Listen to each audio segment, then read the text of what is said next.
पार्वती मैं तुम्हें प्राप्त हुआ हूँ, यह हरतालिका तीज के व्रत का फल है। शिव जी कहते हैं पार्वती जो नारी हरतालिका तीज के व्रत का स्मरण करती है, फुलेरा जो बांधा जाता है उसमें 5 माला से ज्यादा माला लटकना चाहिए, 5 से कम नहीं। कितनी? जैसे माला जो लटकाते हो वो 5 से ज्यादा होना चाहिए। 5 तो जया, विषहरा, शामली बारी, दौतली, देव, इससे अधिक होगी चलेगा, पर इससे कम फुलेरे के अंदर माला नहीं होना चाहिए महाराज। दूसरा, फुलेरा जहां हरतालिका व्रत हो वहीं पर बांधा जाता है। हरतालिका तीज का व्रत एक ऐसा व्रत होता है जो मरते दम तक रहता है। इस व्रत को छोड़ा नहीं जाता। ये नहीं कि सियोर वाले गुरुजी ने कहा और अपन ने एक बार कर लिया और अगली बार वो व्रत गायब हो गया, ऐसा नहीं होता। हरतालिका तीज अखंड सौभाग्य के लिए, वंश वृद्धि के लिए, कार्य सिद्धि के लिए और कुंवारी कन्याएं उत्तम वर प्राप्ति के लिए, आनंद सुख के लिए करती हैं। ऐसा नहीं है कि केवल स्त्री ही करती है। जब नारी किसी कारणवश व्रत नहीं कर पाती तो पुरुष इस व्रत को धारण करते हैं। 30 अगस्त को, यही 30 तारीख को, कल 29 है, परसों 30 तारीख को हरतालिका तीज रहेगी। आप सब अपने हृदय से, मन से इस व्रत को कर कर अपने जीवन को सार्थक बनाइएगा। जो करते हैं, कितने लोग करते हो जरा हाथ उठाइए हरतालिका तीज। इतने सारे करते हो, अरे वाह वाह, धर लो, प्रणाम प्रणाम, आपको बहुत बहुत नमन करता हूं, बहुत बहुत सारा। फुलेरा बांधते हो? नहीं, अब की बात बांधना। मंदिर में करते हो तो मंदिर में, घर में करते हो तो घर में। फुलेरा वंश की वृद्धि करता है, फुलेरा अखंड सौभाग्य देता है, फुलेरा मन की कामना को पूर्ण करता है। जो बेटियां जिनका विवाह नहीं हो रहा हो या बेटे जिनका विवाह नहीं हो रहा हो, वो 7 स्थान पर कहीं फुलेरा बंधा हो तो फोन लगाकर पूछना कहाँ बंधा है, वहां का दर्शन करना। एक फूल में हल्दी कुंकू लगाकर शिव जी को चढ़ाकर फिर वहां से जाना। 7 स्थान के फुलेरे का दर्शन अवश्य करिएगा।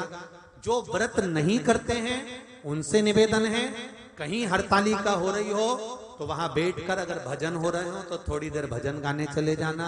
अपने मोहल्ले में, कॉलोनी में, सोसाइटी में कहीं हरतालिका तीज का व्रत हो रहा हो तो 2-4 मिनट जाकर दर्शन जरूर करना, जिससे भोलेनाथ आपका अखंड सौभाग्य करे और आपके मन की कामना पूर्ण करे। बाबा बहुत बड़ा व्रत है, तो उसको छोटा करने का भी तो तरीका शास्त्रों में कहा गया है।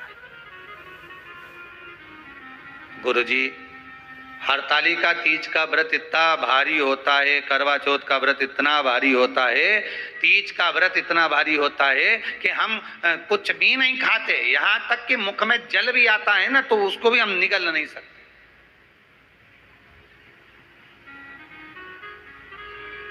अब इतना भारी व्रत, और शास्त्र कहता है कि हरतालिका तीज का उद्यापन तो पहले होता ही नहीं, एकादशी का तो हो जाता है। और यहां तो हरतालिका तीज का, अब एकादशी का तो आप 26 एकादशी जब आपकी पूरी हो जाए, 3 वर्ष बाद अधिक मास आ जाए, 26 पूरी एकादशी का व्रत करो, तुम 11 पे करो, तुम्हारी मर्जी पड़े। 26 एकादशी पर जब व्रत करोगे तो ये आपके ऊपर है, 26 पर करो। पर हरतालिका तीज का जो व्रत है, इसका उद्यापन तो ना तो पहले होए और इसका उद्यापन ना 13 वर्ष के पहले होए। इसका उद्यापन तो जब तक कन्या हो, चाहे स्त्री हो, चाहे नारी हो, चाहे पुरुष हो, हरतालिका तीज का अगर उसको उद्यापन करना है तो 13 वर्ष तक तो आपको व्रत करना ही पड़ेगा, उसके बाद ही इसका उद्यापन होता है।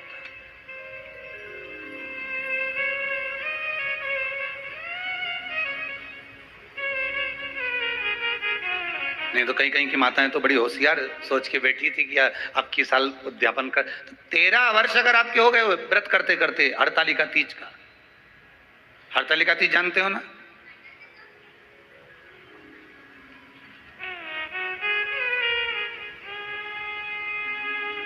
तेरह वर्ष अगर आपके हो गए भगवान की भक्ति को धारण करते करते, 13 वर्ष अगर आपके हो गए हैं भगवत स्मरण करते करते, उसके बाद में आप बड़े प्रेम से, बड़े आनंद से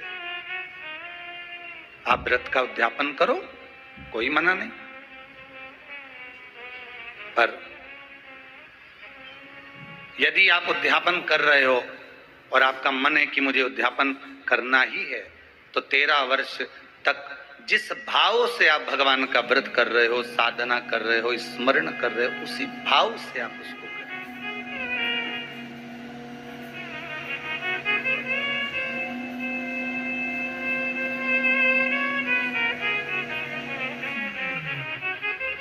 गणेश चतुर्थी के एक दिन पहले आ जाती है, सहज भाषा में समझ लो तीज को, हस्त नक्षत्र तृतीया।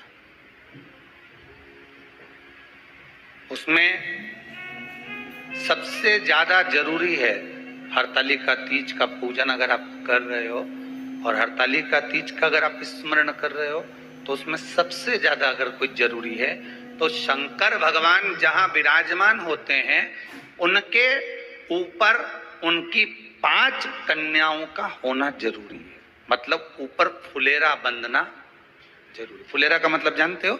एक जैसे शंकर भगवान नीचे विराजमान है और ऊपर जो जलाधारी बनती है ना, तो जलाधारी की जगह पर शंकर भगवान की हरतालिका तीज के दिन जब नारियां पूजन करती हैं, माताएं पूजन करती हैं, कन्याएं पूजन करती हैं, तो उस पे जलाधारी की जगह फुलेरा बनता है। मतलब फूल की मालाएं उसमें लटका दी जाती है। अब कितनी माला लटकाना चाहिए?